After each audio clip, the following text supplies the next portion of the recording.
So అమ్మ నమస్తే, ఎలా ఉన్నారు? చాలా హ్యాపీగా ఉన్నామండి. ఇప్పుడైతే ప్రజెంట్ చాలా హ్యాపీగా ఉన్నాం. బాబు గారు మళ్ళీ వచ్చారు. అమరావతి సృష్టికర్త, అమరావతి నిర్మించేది బాబు గారే కాబట్టి బాబు గారు గెలిపే మాకు చాలా ఆనందం అనిపించిందండి. ఈ ప్రాంతంలో మహిళలు ఎప్పుడు బయటకు వచ్చి ఎరగరండి. ఎకరం ఉన్నా 2 ఎకరాలు ఉన్నా కూడా ఏనాడు మహిళలు బయటకు వచ్చి ఎరగం మేము అసలు. అలాంటి మహిళల్ని ఇవాళ రాజధాని లేదు అని చెప్పి మేము భూములన్నీ ఊరకనే ఇస్తే, రాజధాని లేదు అని చెప్పి జగన్మోహన్ రెడ్డి వచ్చిన తర్వాత మమ్మల్ని అందరినీ రోడ్డు మీదకి వచ్చేలా చేశాడండి. ఇవాళ మేము ఏ రకంగా పోరాడామంటే, వాళ్ళ జీవన మరణ సమస్య ఉన్నదంతా ప్రభుత్వానికి ఇచ్చి ఏం చెయ్యాలి, అలాగే మా మగవాళ్ళకి అండగా మేము రోడ్డు మీదకి వచ్చాం. వ్యవసాయం చేసేటప్పుడు వాళ్ళకి అండగా ఎలాగైతే మేము బయటకు వాళ్ళకి ఇంట్లో ఎలా అయితే సహకారం అందించాము, అట్లాగే రోడ్డు మీద భూములన్నీ పోయినప్పుడు అనుకోకుండా అందరం రోడ్డు మీదకి వచ్చామండి. ఇలా రోడ్డు మీదకి వచ్చి మా పోరాటం వాళ్ళ 1640 రోజులు అయిందండి. నిజంగా ఏనాడు కూడా ఈ పోరాటంలో నిజంగానే అలసిపోయామండి. వాళ్ళ అమరావతి వచ్చిందనే కానీ రైతులు 270 మంది చచ్చిపోయారండి. పిల్లలు చచ్చిపోతే మరి వాళ్ళని పరామర్శించిన వాళ్ళు కానీ ఏంటి వాళ్ళకి మరి ప్రభుత్వం ఏ రకంగానే యాక్సిడెంట్లు జరిగితే ఎక్కడన్నా ఏదైనా జరిగితే కాంపన్సేషన్ ఇస్తారు. వీళ్ళకి ఏమి ఇచ్చారండి? రైతులకి వండ భూములు కూడా తీసుకొని వీళ్ళకి ఏమీ లేదు. మరి వాళ్ళకి అండ ఎవరు? ఇలాంటి ఎన్నో మరి కాపురాలు బాగొట్టుకున్న పిల్లలు కూడా అండి. అప్పుడు అంత రేట్ అని ఇచ్చారని జగన్మోహన్ రెడ్డి వచ్చిన తర్వాత గజం 30 ఏళ్ళు అమ్మింది, 10 ఏళ్ళకి కూడా అమ్మలేదండి. ఇవాళ ఆ కట్నం ఇచ్చిన డబ్బులు కూడా ఇవ్వలేదని చెప్పి పిల్లల్ని సంకనేసుకొని చంటి పిల్లలు ఇంటికి వచ్చిన ఆడపిల్లలు ఉన్నారు.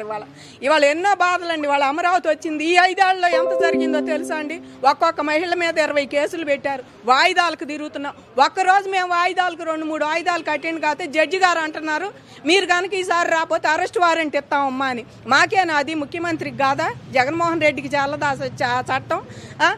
ఆయన గుప్పిట్లో పెట్టుకొని ఆయన కూర్చున్నాడు. 3000 చిల్లర వాయిదాలు పెట్టుకొని ఆయన రాపోయినా ఏమంటల్లా మేమేదో తప్పు చేసినట్టు అంటున్నారండి మేము వాయిదాలకు పోతే.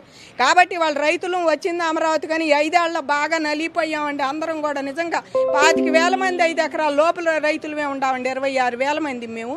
ఇవాళ ఎంత నరకం అంటే వాళ్ళకి కౌళ్ళతోనే వాళ్ళు బతకలేరు. పిల్లలు బయటికి వెళ్ళాలి, చదువుకోవాలి. ఇవాళ మా పేపర్లు తీసుకెళ్ళి మరి బయటికి వెళ్ళాలనో లేకపోతే చదువుకో లోన్ కోసం ఎడ్యుకేషన్ లోన్ కోసం పెడితే ఈ చిత్తు కాగితాలతో సమానం అమ్మ, మేము పెట్టుకోము, పూలింగ్కి ఇచ్చిన పేపర్లు పెట్టుకోవద్దని మా జోనల్ ఆఫీస్ నుంచి మాకు ఆర్డర్స్. మీ అసలు వద్దని చెప్పి ఇక్కడ బ్యాంక్ మేనేజర్ అంటే మా గుండె ఎట్ట ఉంటుందండి? 1 ఎకరం 2 ఎకరాల కాగితాలు కూడా పెట్టుకోకపోతే ఎంత మా గుండె పగిలిపోయింది నిజంగానేనండి. ఎంత ఏడ్చామో ఎంత ఆరాటపడ్డామో మాకు తెలుసు. ఈ 5 ఏళ్లలో మేము సామాన్యులు అయితే బాగా నలిగిపోయారండి. చిన్నకారు రైతులు అయితే బాగా నలిగిపోయి ఏ రకంగా అయిపోయారో. ఇవాళ జగన్మోహన్ రెడ్డి ఆ పందా మాత్రం ఇప్పటికి కూడా ఆయన ప్రజెంట్ మొన్న ఓట్ల మేనిఫెస్టోలో కూడా ఎలక్షన్ మేనిఫెస్టోలో కూడా విశాఖపట్నమే రాయిదాని అంటే ఆయన ఏమనాలండి? మేము ఇక్కడ భూములు ఇచ్చిన వాళ్ళమందరం ఏమైపోతాం? నువ్వు ఉండప్పుడు ఒప్పుకొని ఇప్పుడు కాదు అంటే మేమేమైపోవాలి? ఇవాళ రైతులు నిజంగా బాబు గారు మళ్ళీ వచ్చారు కానండి, అదే ఏమాత్రం అటు ఇటు జగన్మోహన్ రెడ్డి కనుక పొరపాటును గెలిస్తే నిజంగా 29 వాళ్ళు ఆత్మహత్యలు చేసుకోవాల్సిందే. ఆగిపోయిన వాళ్ళు ఆగిపోయేవాళ్ళు అండి గుండెలో. ఆ రకంగా అయ్యేది మా పరిస్థితి. అయితే అదే పరిస్థితి. ఇవాళ ఇక్కడ ఏమీ లేదు. గజం 10 ఏళ్ళు కూడా అమ్మలేదండి. రేటు పాత రేట్లు కూడా లేవు. మాకు ఇదివరకు ఉన్న పొలాల రేట్లు కూడా లేని స్టేజ్కు తీసుకొచ్చాడు జగన్మోహన్ రెడ్డి పరిపాలనలోకి వచ్చాక. కాబట్టి వాళ్ళ రైతులు ఇవాళ హ్యాపీగా ఉన్నాం మేము. మళ్ళీ అమరావతి ఎవరైతే నిర్మిస్తానని మా దగ్గర భూములు తీసుకున్నారో వాళ్లే రావటం మాకు చాలా ఆనందంగా ఉందండి. చంద్రబాబు గారు మళ్ళీ తిరిగి రావటం. మొన్న అన్నారు కదా అమరావతి రాజధాని అని, అట్లాగే దేనికి ఉండే ప్రాముఖ్యత అది దానికి ఉంటుంది. విశాఖపట్నం కూడా మేము చెయ్యొద్దని ఏమి అంటలేదండి. దానికి ఉండే ప్రాముఖ్యత అది మోస్ట్ కాస్ట్లీ ప్లేస్. సమైక్యాంధ్ర ఉన్నప్పుడు అది ఎక్కువ హైదరాబాద్ కన్నా మోస్ట్ కాస్ట్లీ ప్లేస్. అలాంటి విశాఖపట్నాన్ని పోయి బాగు చేస్తానంటాడు. మాట్లాడితే జగన్మోహన్ రెడ్డి నేను ఇంకా పుష్ ఇస్తాను, అది పైకి పోద్ది ఏంది ఆయన పుష్ ఇచ్చేది? ఆయన బొంద పైకి పోయేది ఏంది? అది ఇంకా ఇక్కడ నువ్వు ఇది ఎడారిలో ఇసుక అమ్మేవాడినే బిజినెస్ మ్యాన్ అంటారు. ఎక్కడైనా లేని చాటు నువ్వు చేసేవాడినే పరిపాలకుడు. నాయకుడు అంటే నువ్వు ఎక్కడైనా సరే అభివృద్ధి చేసేవాడినే నాయకుడు అంటారు. అడారు కానీ మరి ఇల్లు కానీ అది ఏదైనా సరే మా అట్లాంటిది వాడినే నాయకుడు అంటారు. నిన్ను నాయకుడిగా కాదు, నువ్వు సర్పంచ్ కన్నా కూడా తక్కువే నిజం మాట్లాడాలంటే. ఆయనకు అది కూడా లేదండి అనుభవం నా జగన్మోహన్ రెడ్డి గారికి. అలాంటి అనుభవం లేని నాయకుడిని వచ్చి 5 ఏళ్ళు ఎంత శ్మశానం చేశాడో, రైతులు ఎంతమందిని ప్రాణాలు పట్టను పెట్టుకున్నాడో. నిజంగా మా ఉసురే తగిలింది. ఇవాళ రైతులు ఇవాళ ఆడలేదు, మగ లేదు, పిల్లలు లేరు, జల్లలు లేరు, మూకుమ్మడికి ఇవాళ పిల్లలు కూడా స్కూల్ ఒక తరం అయిపోయిందండి. ఒక తరం ఇళ్లలో కూర్చుంటున్నారు పిల్లలు. ఇవాళ కాలేజీ నుంచి వస్తే వాళ్ళు మేము బయటికి పోవడానికి డబ్బులు లేవు మా చేతిలో పంపాలంటే, పెళ్లిళ్ళు చేయాలంటే పిల్లలు డబ్బులు లేవు, మెదలుకొని కూర్చోబెట్టుకుంటున్నాం, ఆడపిల్లల్ని ముందలే కూర్చోబెట్టుకుంటున్నాం. ఈ స్టేజీ తీసుకొచ్చి మమ్మల్ని ఎంత నాశనం చేసి ఇంకా అమరావతి రైతులు, రియల్టర్లు ఇన్సైడ్ ట్రేడింగ్ జరిగింది, కొన్నాడేం ఇన్సైడ్ ట్రేడర్, అమ్మినాడేం రియల్టర్లు అన్నట్టు చేసుకొచ్చారండి. ఈ రకంగా మమ్మల్ని చేసుకొచ్చి ఒక కులానికి ఆపాదించి ఎస్సీ నియోజకవర్గంలో కమ్మరాజధాని అని ఆయన చెప్పడం ఎట్టా ఉంది. ఒక కులాన్ని ఆపాదించి తీసుకొచ్చి ఇక్కడ పెట్టి మమ్మల్ని నానా తిరణాలు చేసి మా ఆడవాళ్ళని మా కట్టు బొట్టు మా మీద కూడా మీరు కామెంట్లు చేశారు. ఎవరు సొమ్ము కాదు కదా, మా అత్త మామలది, మా భర్తది, లేకపోతే మా పుట్టింటి వాళ్ళు ఇచ్చింది పెట్టుకుంటాం, ఎవరో ఇవ్వరు కదా మాకు. ఏది పెట్టుకున్నా, ఏ ఫోన్లు ఆడినా, ఏ వాచీలు పెట్టుకున్నా, ఏ చీరలు కట్టినా. దాదాపు ఆ రోజు 1640 రోజులు సుదీర్ఘంగా, ఇది ప్రపంచంలో అత్యంత సుదీర్ఘంగా జరిగిన దీక్ష అని మనం కూడా చెప్పుకోవచ్చు. ఈ దీక్షనే అంటే ఎగతాళిగా మాట్లాడటం, ఏసీలో కూర్చొని వచ్చి ధర్నాలు చేస్తున్నారు, గోల్డ్ పట్టు చీరలు కట్టుకొని వచ్చి ధర్నాలు చేస్తున్నారు, వీళ్ళ రైతులు అని చెప్పి కూడా ఆ రోజు చాలా మంది హేళన చేశారు. అయినా మీరు వెనక తగ్గకుండా ఈరోజు మీరు అనుకున్నది ఈరోజు సాధించుకొని ఈరోజు మళ్ళీ అమరావతిని పునర్నిర్మాణం కూడా చేపట్టుకోబోతున్నారు. ఇంతగా హేళన చేసే వాళ్ళకి ఆ రోజు మీరేం చెప్తారు? హేళన చేసే వాళ్ళకి మేము ఒకటే చెబుతున్నామండి, పొట్టి చీరలు కట్టుకున్నా ఏజ్ వచ్చి మీరు చరిత్ర ఒకసారి చూసుకుంటే నది పక్క నాగరికత ఎరసిల్లుతుందని మన చరిత్రలో బాగా చదువుకున్నాం వెనక సింధు నాగరికత నుంచి. అలాగే వాళ్ళ నదుల పక్కన పొలాలు కానీ ఊళ్ళు కానీ ఉంటే మాకు ఎంత నాగరికత ఉండాలి. ఇక్కడ 50 ఏళ్ల క్రితమే ఎన్ఆర్ఐలు ఉండారండి ఈ ఊళ్ళల్లో. ఇక్కడ కృష్ణా గుంటూరు కానీ పక్కన గోదావరి జిల్లాల్లో మీరు చూస్తే 50 ఏళ్ల క్రితమే ఎన్ఆర్ఐలు ఉండారు ఇక్కడ నుంచి పోయిన వాళ్ళు. అలాంటిది మేము ఏదై కట్టుకున్నా, పొట్టి చీరలు కట్టుకున్నా, ఏది కట్టుకున్నా మా పోరాటం భూములు ప్రభుత్వానికి ఇచ్చాం కాబట్టి మా హక్కు, సిఆర్డీఏ హక్కు కోసం మేము పోరాడాం. ఏ చీరలు కట్టుకున్నా, ఏసీలో ఉండా, ఎండలో ఉండా మేము పోరాడింది మా హక్కు కోసం. అంతేగాని మేము పొట్టి చీరలే కట్టుకుంటాము, ఇంకోటి కట్టుకుంటాం, వాళ్ళ సొమ్ము ఏమి లేదు కదండి. ఇవాళ 4 ఎకరాలది గంటలు అయిపోతుంది. వాళ్ళ టెక్నాలజీ అంత మిషన్లు వచ్చి పొలాలు పోతుంటే ఇంకా రైతులు గోసిగొడ్లు కట్టుకున్నట్టు ఈడెవడండి అసలు.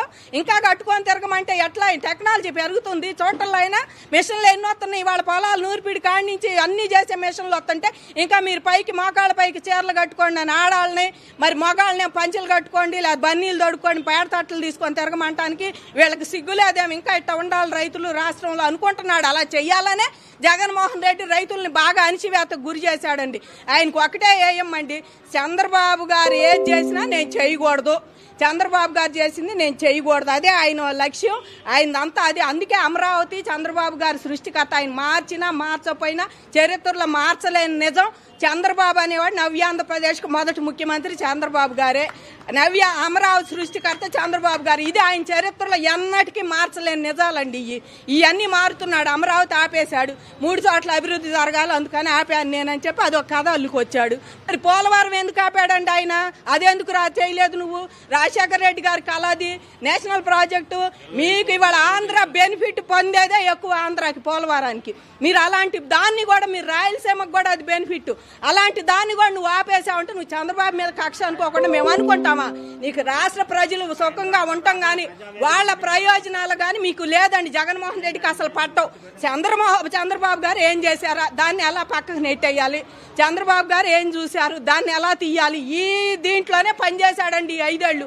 పక్కాడిని ఏం చెయ్యాలి, ఏం చేద్దాము, మనం ఏం చేద్దామని లేదా ఆయనకి. పక్కాడిని ఏం చెయ్యాలి, వాళ్ళని జైలుకి అట్ట పంపించాలి, వాళ్ళ కొడుకుని ఏమనాలి, వీళ్ళని ఏమనాలి అని మంత్రుల చేత పక్కాళ్ళని చూసి అసలు మర్చిపోయి వాళ్ళ ఇంట్లో కూర్చున్నావు నువ్వు 11 సీట్లకి. ఆయన అంటాడు భారతదేశం మొత్తం ఆంధ్ర వైపు చూస్తుంది, ప్రపంచం అంతా ఈ మధ్య కూడా చెప్పుకొచ్చాడు ఆంధ్ర వైపు చూస్తుంది, నేను బాగా పరిగెత్తుతున్నా ఆంధ్ర అని. ఇవాళ కరెక్ట్గా నిన్న ఎలక్షన్ రిజల్ట్స్ రోజు బాగా చూసిందండి ఆంధ్ర వైపు. ఎవరా ఈ 11 సీట్లు, అసలు ఈ 11 సీట్లు ఎవరా అని కరెక్ట్గా చూసింది. అంత తక్కువ సీట్లతో ఓడిపోయింది నువ్వే అయ్యి ఉంటావు. అసలు ఎవరా అని చూసే ఉంటారు. బాగా చూశారయ్యా నిన్ను చూశారు, నిన్ను ఇంట్లో కూర్చోబెట్టారు. మాకు కూడా కావాల్సింది అదే. నీలాంటి వాడు నాయకుడిగా అసలు పనికి రాడు. ఏదైనా నీ కేసుల కోసం నువ్వు నాయకుడు అయ్యావు కానీ నువ్వు నిజంగా జనానికి మంచి చేయాలనుకుంటే అమరావతి రాజధానిని అభివృద్ధి చేసేవాడివి, ప్లస్ పోలవరం ప్రాజెక్టు కట్టేవాడివి, ప్రజలకి సాగునీరు తాగునీరు అందించేదంటే మీ రాయలసీమలో ఎన్ని ఉండయో చూసుకోండి. పోతిరెడ్డి కానీ గాలేరు కానీ అందరినీ అవన్నీ కూడా నువ్వు బాగు చేసేవాడివి. ఉత్తరాంధ్ర అంటున్నాడు కదా, ఇవాళ ఉత్తరాంధ్రలో సుజల్ శ్రావంత్ రెడీగా ఉంది మీకు ప్రాజెక్ట్ చేయడానికి, వాటర్కి. అది ఏమన్నా చూస్తున్నారు రైతులకి? కాబట్టి ఆయనకి దేని మీద లేదండి లక్ష్యం, ఆయనకి దేని మీద లేదు. ఈ చంద్రబాబు చేసుకునేది ఆగం చెయ్యాలి, ఏదైనా చంద్రబాబుని జైల్లో పెట్టాలి, చంద్రబాబుని ఏం చెయ్యాలని ఒక 5-6 ఆడాలను వదలటం, మీడియాల ముందుకి తిట్టండి అంటాం, మా రైతులను తిట్టమంటాం. మీకు వాయువు వచ్చిందా? మమ్మల్ని తిట్టం ఎందుకు? భూములు మేము కావాలని ఇచ్చాము, మీరు కావాలని ఇస్తే మీరు ఇవాళ రైతులను కూడా రోడ్డు మీద తీసుకొచ్చి తిట్టండి అని మీ మంత్రులు చేత తిట్టేస్తున్నావు. గాజులు వేసుకుంటున్నారు, నగలు వేసుకుంటున్నారు, చీరలు కట్టుకుంటున్నారు అని చెప్పి తిట్టించి వాళ్ళు పెయిడ్ ఆర్టిస్టులు, ఇంకో ఆర్టిస్టులు, మీ పాడి ఆర్టిస్టులు, మీరు ఆర్టిస్టులు రా బాబు. మీ నాయకుడి దగ్గర పొందటానికి మీ లంచం అనమాట. మీ నాయకుడు ఏమిస్తాడా, మనం ఏమనాలా? మీరు అలా చేయటానికి మీరు తిట్టారు. కానీ మేమైతే మా హక్కు కోసమే పోరాడాం, మా 5 సెంట్ కోసమే పోరాడాం. ఇప్పటికి కూడా ప్రజెంట్ 5 సెంట్ కోసమే. రైతులు మాట తప్పం, మడిని తిప్పం. అదే 75 సెంట్ మాకు మొత్తం కావాలి అంటే మేము ఏనాడో నష్టపరిహారానికే కోర్టుకేసేవాళ్ళం. మా లక్ష్యం అది కాదు. ఈ 75 సెంట్తో ఆంధ్ర బాగుపడాలి, ఆంధ్ర రాష్ట్రం అభివృద్ధి చెందాలి. అప్పుడు చెప్పి మా దగ్గర తీసుకున్న పొలం అదే. ఇప్పుడు కూడా మేము దాని మీదే ఉండాం.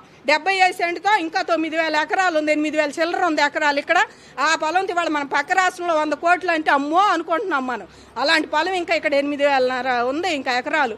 అలాంటి దాన్ని తీసుకొని ఆంధ్రప్రదేశ్ ఎలా అభివృద్ధి, ఒక నాయకుడు అయితే కరెక్ట్గా చేసేవాడండి. ఇవాళ 10 సెంట్ ఉంటేనే మనం డెవలప్మెంట్కి ఇస్తే మనకెన్ని వస్తాయా, ఆయనకెన్ని వెళ్తాయా అని ఆలోచించి చేస్తున్నావు. కామన్ మ్యాన్ 10 సెంట్లు స్థలం ఉంటే. అలాంటి నువ్వు 8,500 ఉంటే ఏమీ చేయకుండా అక్కడ పెట్టి అదిగో వాళ్ళు ఇన్సైడ్ రేడ్ చేశారు, వీళ్ళు తిన్నారు, వాళ్ళది అంతే. ఏది అక్కడ నువ్వు చూపించింది ఏది, తిందేది, చేసిందేది, ఇవన్నీ చేయి. కాబట్టి జగన్మోహన్ రెడ్డి గారు ఏ పిచ్చివాగుడు వాగి ఆయనకు మైండ్ పోయి వాళ్ళ ఇంట్లోనే కూర్చున్నాడండి. ఆయనకు ఒకటే చెప్పదలుచుకున్నామండి, ఇప్పటికైనా నువ్వు ఇంట్లో కూర్చో. నీ కేసులు నీ చాలా ఉండయి నీకు, మరి అవన్నీ చూసుకుంటే బాగుంటుంది అనుకుంటున్నామండి. న్యాయదేవత పక్కనే ఉంది. 5 సంవత్సరాల తర్వాత మీకు న్యాయం జరిగింది. ఇక్కడ న్యాయదేవత ఏం చెప్తారు? మేము న్యాయదేవత, ఇవాళ న్యాయస్థానాలే మేము దేవస్థానాలు అనుకున్నామండి. ఎందుకంటే ఇవాళ మాకు 107 అని జీవో తీసుకొచ్చాడు మధ్యలో, సెంటు భూములు అని చెప్పి ఒకటి తీసుకొచ్చాడు. అదే 107 మేము ఇక్కడ అందరూ భూములు ఇస్తానని చెప్పేసి, మరి R5 జోన్ దాంట్లో ఇస్తానని ఓ జోన్ అని పెట్టాడు. ఇక్కడ ఉన్న జోన్లన్నీ మేము పెట్టుకొని ఆల్రెడీ అందరికీ వాళ్ళ కులం మొత్తం తేడా లేకుండా R3 జోన్ పెట్టి అందులో అన్ని కులాల వాళ్ళకి ఇల్లు గజాలు, అన్ని కులాల వాళ్ళు ఉన్నారు అందులో గజాలు మాకు ఇచ్చిన రిటర్నబుల్ ఫ్లాట్లో. అలాంటి దాన్ని నువ్వు వదిలేసి అన్ని కులాల వాళ్ళు ఉండారు, ఒక చౌదరీస్ అని కాదు, ఇంకోళ్ళు కాదు, ఓసీలు, బీసీలు అందరూ ఉండారు. అలాంటి దాన్ని మీరు వదిలేసి నేను R5 జోన్ అని కొత్త జోన్ ఒకటి కల్పించి సెంటు భూములు అని తీసుకొచ్చినప్పుడు 107 అని ఒక జీవో తీసుకొచ్చి స్టేట్మెంట్ తీసుకొచ్చాను మీరు ఆపమని చెప్పి స్టేటస్ కో తెస్తే దాన్ని కూడా పక్కకు నెట్టి రాజ్యాంగాన్ని నేనాడు ఆయన గౌరవించలేదండి. హైకోర్టు తీర్పు మాకు పోయిన సంవత్సరమే వస్తే ఆయన హైకోర్టు తీర్పును కూడా పక్కన నెట్టాడు. నేను చెయ్యను, నా దగ్గర డబ్బులు లేవు, నేను చెయ్యను అని 5-6 నెలలు ఉండి ఎమ్మటే సుప్రీంకోర్టు బ్యాడ్ మళ్ళీ 3 రాజధానులు కావాలని. ఇవాళ న్యాయస్థానాలే దేవస్థానాలండి. మా నైతిక హక్కు CRDA చట్టమైనా కూడా నైతిక బలం అదైనా ఇవాళ మాకు న్యాయం చేసింది చట్టాలేనండి. న్యాయస్థానాలే మాకు దేవస్థానాలు, న్యాయమూర్తులే నిజంగా మాకు దేవుళ్ళండి. ఇవాళ మాకు ఏ మాత్రం ఇవాళ తేడా వచ్చినా వాళ్ళు ఇచ్చే దాంట్లో న్యాయం, దాంట్లో జడ్జిమెంట్ ఇచ్చే దాంట్లో ఏ మాత్రం తేడా వచ్చినా రైతులు ఎంత గుండెలాగిపోయేవోనండి. ఇవాళ మాకు ఖచ్చితంగా మంచి న్యాయస్థానం నుంచి మంచి స్టేట్మెంట్ వచ్చింది, జడ్జిమెంట్ వచ్చింది. ఇవాళ సుప్రీంకోర్టులో కూడా ఇప్పుడు వేశాడు, జగన్మోహన్ రెడ్డి ఉన్నప్పుడే ఉంది, అది కూడా ఆర్గ్యుమెంట్ జరుగుతూనే ఉండయి. దాంట్లో కూడా మంచి రిజల్ట్ ఈ ప్రభుత్వం వచ్చాక వెనక్కి తీసుకుంటుంది అనుకుంటున్నామండి. అది వెనక్కి తీసుకొని పనులన్నీ చేస్తారని చంద్రబాబు గారు ఆశిస్తున్నాము. మా మీద కేసులు కూడా అన్నీ తీసేయాలని చెప్పి మరి జీవో లాంటిది ఏదో ఒకటి ఏర్పాటు చేసి మరి రైతులు ఉత్త కేసులు అవన్నీ పెట్టి కేసులే ఇలాంటివన్నీ తీయిస్తారని చెప్పేసి ఆశిస్తున్నామండి.